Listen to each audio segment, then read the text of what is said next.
আসসালামু আলাইকুম রহমতুল্লাহ। প্রিয় শ্রোতা বন্ধুরা, আশা করি আল্লাহর রহমত ও দয়ায় আপনারা সবাই ভালো এবং সুস্থ আছেন।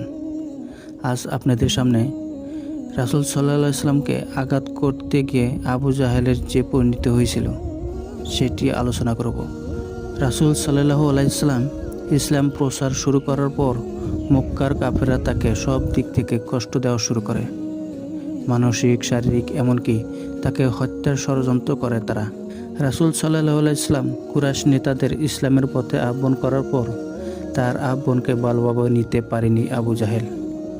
সে কুরাইশ নেতৃবৃন্দর মধ্যে ঘোষণা দিয়ে বলল, কুরাইশ ভাতৃবৃন্দ, আপনারা অবগত আছেন যে মুহাম্মদ সাল্লাল্লাহু আলাইহি সাল্লাম আমাদের ধর্ম কলঙ্ক রটাচ্ছে, আমাদের পূর্বপুরুষের নিন্দা করছে, আমাদের জ্ঞান বুদ্ধিকে খাটো বলে রটনা করছে এবং দেবদেবীর অপমাননা করেছে।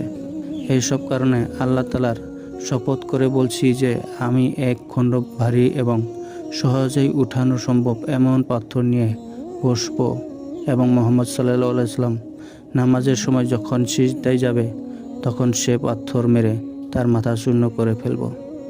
এতে আমাকে সঙ্গ দিয়ে তোমরা আমাকে সাহায্য করো কিংবা না করো, এতে আমার কোনো পরোয়া নেই। তার কথা শুনে উপস্থিত লোকেরা বলল, আল্লাহর শপথ, আমরা তোমাকে অসহায় ছেড়ে দিতে পারি না। তুমি যা করার ইচ্ছা করেছো করে ফেলো।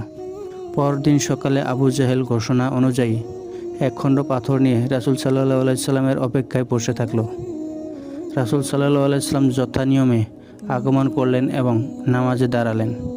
কুরাইশ নেতারাও সেখানে উপস্থিত হয়ে আবু জাহেলের কথিত কাণ্ড দেখার অপেক্ষায় রইল।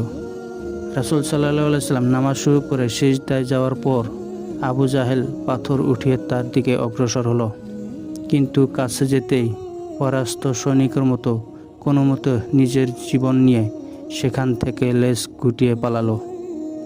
এই সময় তাকে বিবর্ণ ও ভীত দেখাচ্ছিল। তার দু হাত পাথরের সঙ্গে শক্তভাবে চিমটে লেগে গিয়েছিল।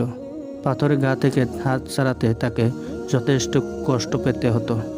এই অবস্থা দেখে কুরাইশ নেতাদের কিছু লোক দ্রুত তার কাছে এগিয়ে গেল এবং জানতে চাইল, আবু হাকাম, কিছু বুঝলাম না, কি হলো তোমার? সে ভীত হয়ে বলল, আমি রাতে যা বলেছিলাম তা করার জন্য এগিয়ে যাচ্ছিলাম, কিন্তু যখন তার মুহাম্মদ সাল্লাল্লাহু আলাইহি সাল্লামের কাছে গিয়ে পৌঁছলাম তখন একটি উট আমার সামনে প্রতিবন্ধক হয়ে দাঁড়ালো। হায় আল্লাহ, কখনও আমি এমন মস্তক, এমন গাড় এবং এমন দাঁত বিশিষ্ট উট দেখিনি। মনে হলো সে যেন আমাকে খেয়ে ফেলতে যাচ্ছে। ইবনে ইসহাক বলেন, আমাকে বলা হয়েছে যে রাসূল সাল্লাল্লাহু আলাইহি সাল্লাম ইরশাদ করেছেন, উটের রূপ ধারণ করে সেখানে ছিলেন জিবরাইল আলাইহিস সালাম। আবু জাহেল যদি আমার কাছে যেত তাহলে তার ওপর বিপদ অবতীর্ণ হতো।